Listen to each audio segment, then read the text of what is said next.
AK நீங்கள் என்ன செய்யுங்க, உங்கள் வீட்டுக்கு அருகில் உள்ள கோயிலை தொடப்பத்தை எடுத்து கூட்டி சுத்தம் பண்ணி அள்ளி போடுங்க.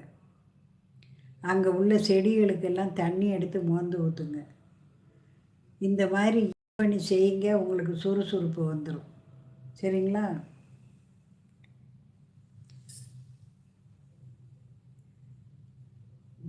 தேவி நீங்கள் கும்பிட வேண்டியது குரு பகவான்,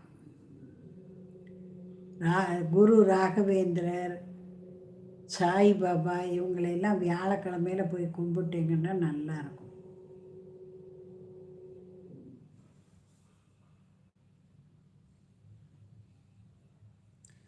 மேரேஜ் நடக்க அரவிந்த் செய்ய வேண்டியது சக்கரத்தாழ்வாரை சனிக்கிழமை தோறும் 48 பிரகாரம் சுற்றணும். அதே சமயம் பைரவரை 21 பிரகாரம் சுற்றணும். இந்த 2 பிரகாரமும் சுற்றிக்கிட்டு வாங்க, தன்னை போல் உங்களுக்கு கல்யாணம் வந்துடும். கல்யாணம் பேச போகையில் கையில் ஒரு எலுமிச்சம்பழம் கனி வச்சுக்கோங்க.